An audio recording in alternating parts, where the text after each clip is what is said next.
Hello दोस्तों, current affair series में आपका स्वागत है। दोस्तों आइए देख लेते हैं आज के प्रमुख करंट अफेयर, प्रमुख सुर्खियां दोस्त। तो आज देख लेते हैं। तो क्वेश्चन नंबर क्या है दोस्त? ब्रिक्स युवा परिषद उद्यमिता कार्य समूह की बैठक 2025 की मेजबानी कौन सा देश करेगा दोस्त? तो ये करने वाला है अपना देश भारत। ऑप्शन नंबर डी सही होगा।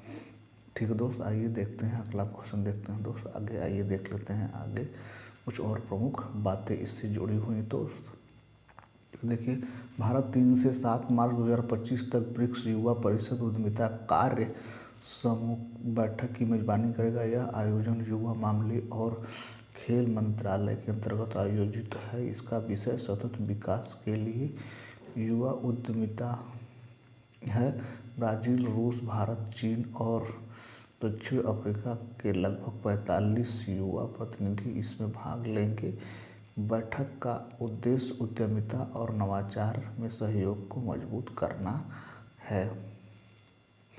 अगला क्वेश्चन देख लेते हैं दोस्त। आइए अगला क्वेश्चन नंबर 2 देखते हैं। तो क्वेश्चन नंबर 2 क्या है भैया? आइए देखते हैं क्वेश्चन नंबर 2 क्या है दोस्त। क्वेश्चन नंबर 2 देख लेते हैं करंट अफेयर सीरीज का। आईआईटी मद्रास और इसरो द्वारा संयुक्त रूप से विकसित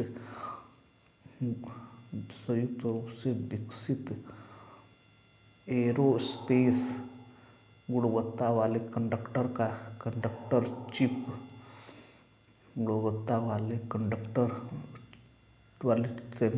चिप का नाम क्या है दोस्त? तो ये है इरिस। क्या नाम है दोस्त? इरिस। तो आइए कुछ और प्रमुख बातें जान लेते हैं इरिस के बारे में। आइए इरिस के बारे में कुछ महत्वपूर्ण बातें जान लेते हैं। तो आईआईटी मद्रास ने इसरो से मिलकर शक्ति आधारित सेमीकंडक्टर चिप इरिस को विकसित और सफलतापूर्वक बूट किया है। शक्ति सिस्टम RISC भी रिड्यूस्ड इंस्ट्रक्शन सेट कंप्यूटर 5 का उपयोग करते हैं, जो कि कस्टम प्रोसेसर डिज़ाइन के लिए एक open source instruction set architecture है। इस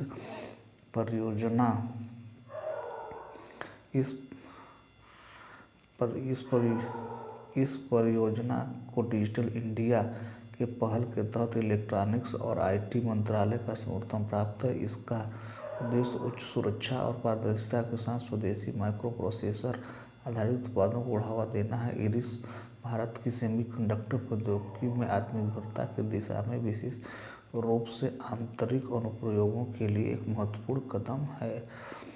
अगला क्वेश्चन देख लेते हैं दोस्त। आइए क्वेश्चन नंबर 3 क्या है मित्र? थर्ड क्या है दोस्त? आइए समझ लेते हैं। क्वेश्चन नंबर 3 के बारे में जान लेते हैं दोस्त। क्वेश्चन नंबर 3 क्या है भैया? हाल ही में समाचारों में देखी गई सूडान वायरस बीमारी किस प्रकार की बीमारी है दोस्त? तो सूडान बीमारी किस तरह की बीमारी है, ये समझ किस प्रकार की बीमारी है दोस्त? तो ये बीमारी है दोस्त, जो ये है वायरस हेमोरेजिक बीमारी है दोस्त। Option number B haemorrhagic virus haemorrhagic fever बीमारी है।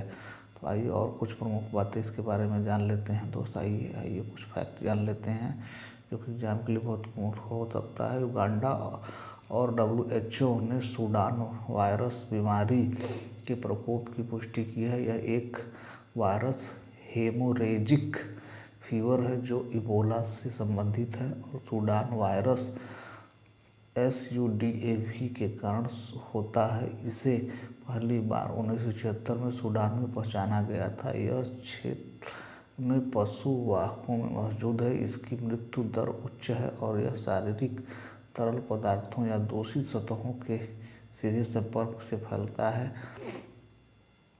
ये लक्षण जान लेते हैं दोस्त। तो लक्षणों में क्या है दोस्त? तो लक्षणों में शुरुआती बुखार, थकान, गले में खराश होती है। इसके बाद उल्टी, दस्त, दाने, रक्तस्राव होते हैं। कोई अनुमोदित उपचार या टीके नहीं है, लेकिन प्रारंभिक सहायक देखभाल से जीवित रहने की संभावना बढ़ जाती है। अगला क्वेश्चन देखते हैं दोस्त। क्वेश्चन नंबर 4 देख लेते हैं दोस्त।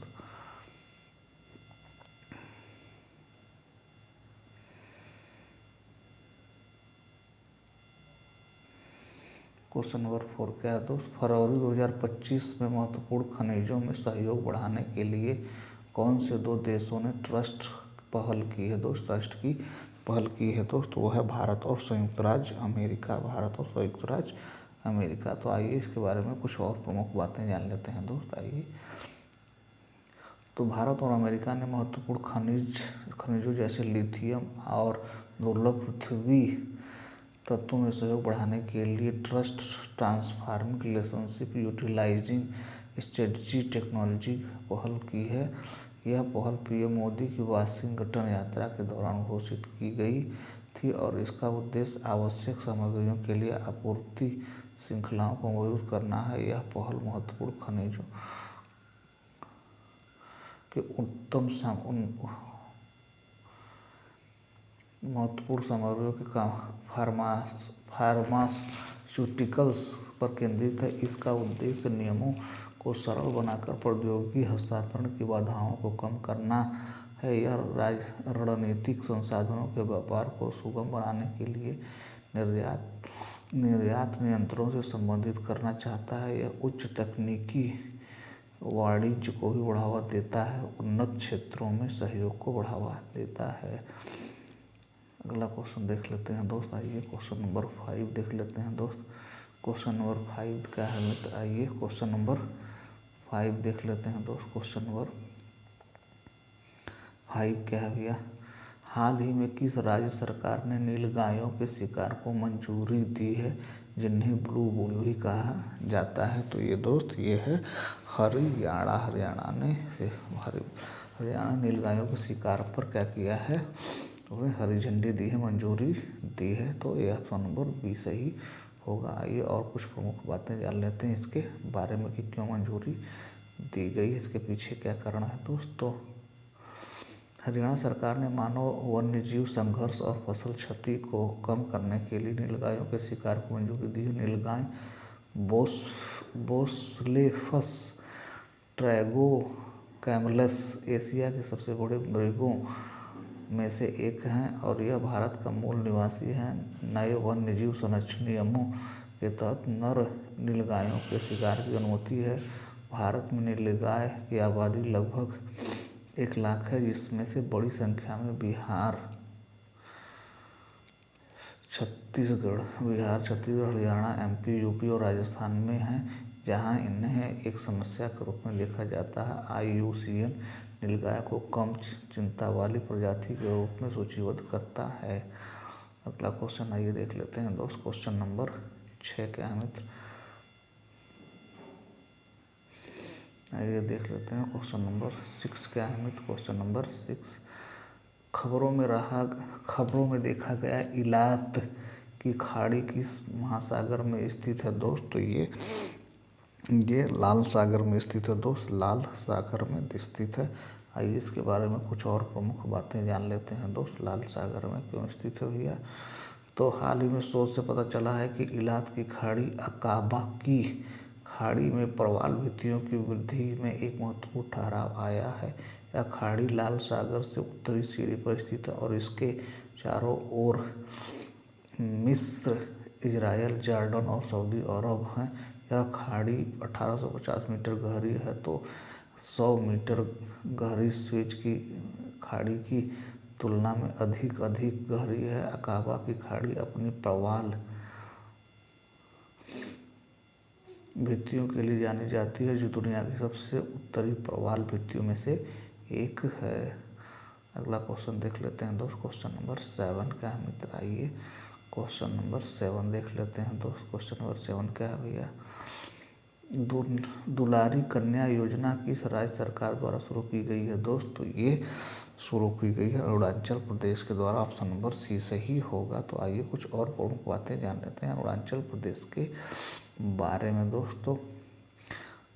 अरुणाचल प्रदेश सरकार ने दुलारी कन्या योजना के नवीनीकरण को मंजूरी दी है। संस्थागत जन्मों के लिए बालिकाओं की फिक्स्ड डिपॉजिट राशि 20,000 से बढ़ाकर 30,000 कर दी गई है। यह योजना परिवार कल्याण निदेशालय, स्वास्थ्य एवं परिवार कल्याण विभाग द्वारा संचालित है। इसका उद्देश्य लिंग भेदभाव समाप्त करना, प्रसव को बढ़ावा देना, बाल टीकाकरण सुनिश्चित करना है दोस्त, बाल टीकाकरण सुनिश्चित करना, बाल विवाह रोकना और बालिकाओं को सशक्त बनाना है। अगला क्वेश्चन देख लेते हैं दोस्त, क्वेश्चन नंबर 8 क्या है दोस्त, क्वेश्चन नंबर 8 देख लेते हैं दोस्त। आइए क्वेश्चन नंबर 8 क्या है मित्र।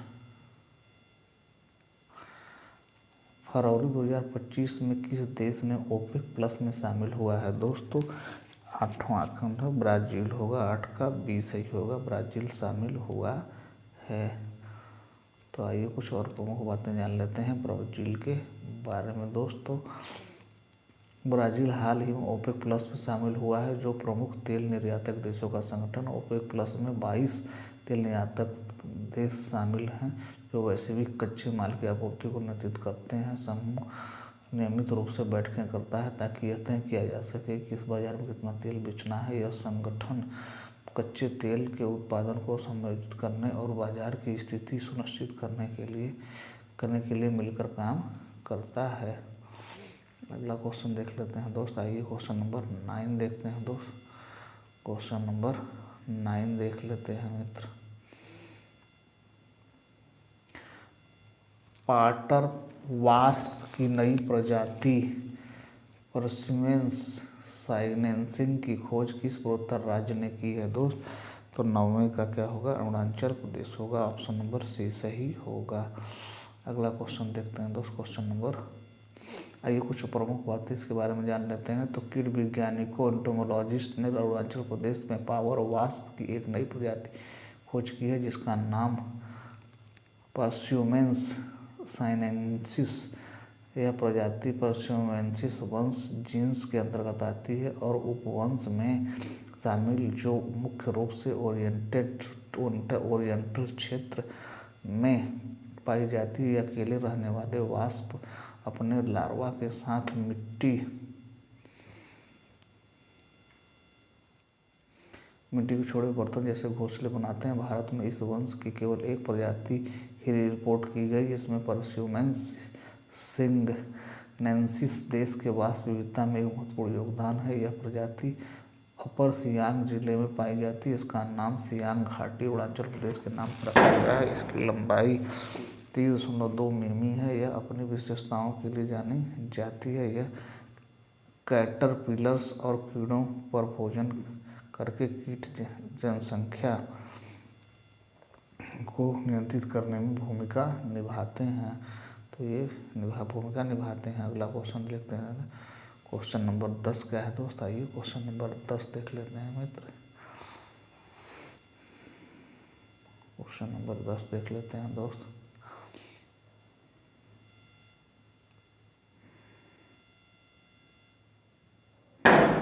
किस देश ने फतह-2 नामक हाइपरसोनिक बैलिस्टिक मिसाइल विकसित की है दोस्तों। कौन सा विकसित किया है, तो ये ईरान ने विकसित किया है। ऑप्शन नंबर सी सही होगा, ऑप्शन नंबर सी सही होगा, ईरान ने विकसित किया है। अगला क्वेश्चन देख लेते हैं दोस्त, क्वेश्चन नंबर 11।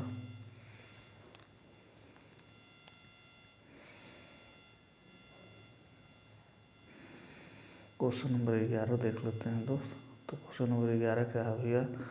हाल ही में स्वच्छ और स्वस्थ समाज के लिए आध्यात्मिकता पर वैश्विक शिखर सम्मेलन का आयोजन कहाँ किया गया दोस्त।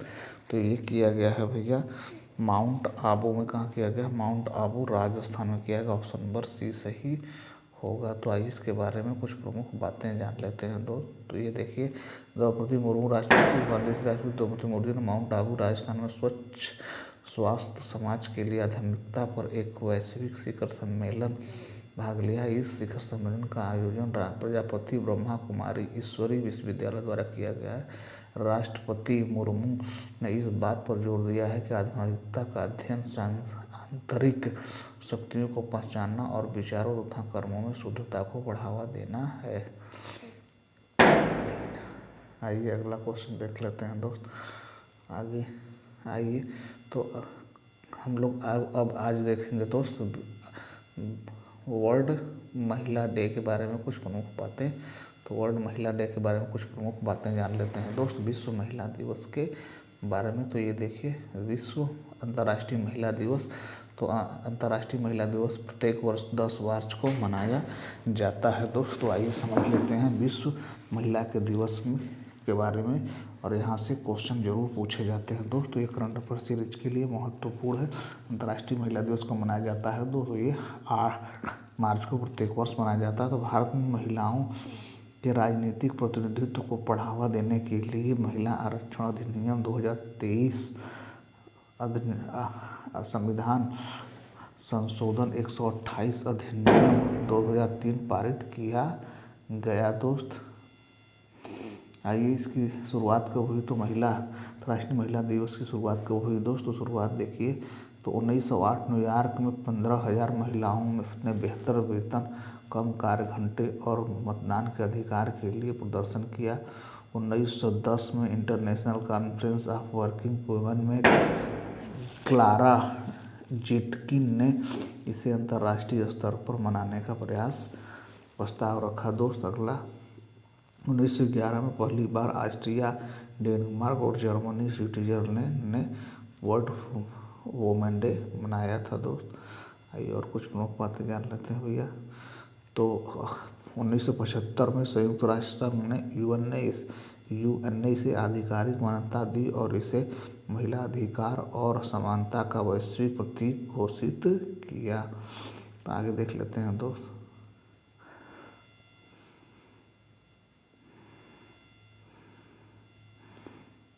तो इस साल की थीम क्या है दोस्त, इसकी थीम क्या है आइए देख लेते हैं मित्र, आइए देख लेते हैं। तो इसकी थीम क्या है दोस्त, इसकी थीम क्या है पहले देख लेते हैं। तो अंतर्राष्ट्रीय इंटरनेशनल वुमेन्स डे की थीम क्या है दोस्त, इस साल की थीम 2025 की थीम क्या है, समावेशी विषय के लिए नवाचार और प्रौद्योगिकी। तो ये मोस्ट इम्पॉर्टेंट है, यहाँ से आपको एग्जाम में क्वेश्चन पूछे जाते हैं कि इस साल की अंतर्राष्ट्रीय महिला दिवस की थीम क्या है दोस्त। तो यह है समावेशी भविष्य के लिए नवाचार और प्रौद्योगिकी।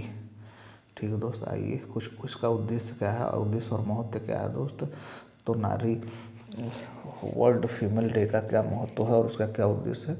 तो महिलाओं के अधिकारों को सुरक्षित करने के लिए जरूरी है, समानता, सशक्तिकरण और सम्मान को बढ़ावा देने के लिए जरूरी है दोस्त। लैंगिक भेदभाव और असमानताओं को खत्म करने के लिए इसका प्रयोग किया जाता है दोस्त। आगे देखते हैं दोस्त। आगे महिलाओं की सामाजिक, आर्थिक और सांस्कृतिक और राजनीतिक उपलब्धियों का भी जश्न मनाया जाता है। तो ठीक है दोस्त, ये रहा आज के करंट अफेयर का महत्वपूर्ण क्वेश्चन। अगर हमारे पास ठीक लगे तो हमारे चैनल को सब्सक्राइब करें, अपने दोस्तों को शेयर करें। Thank you so much for watching this video.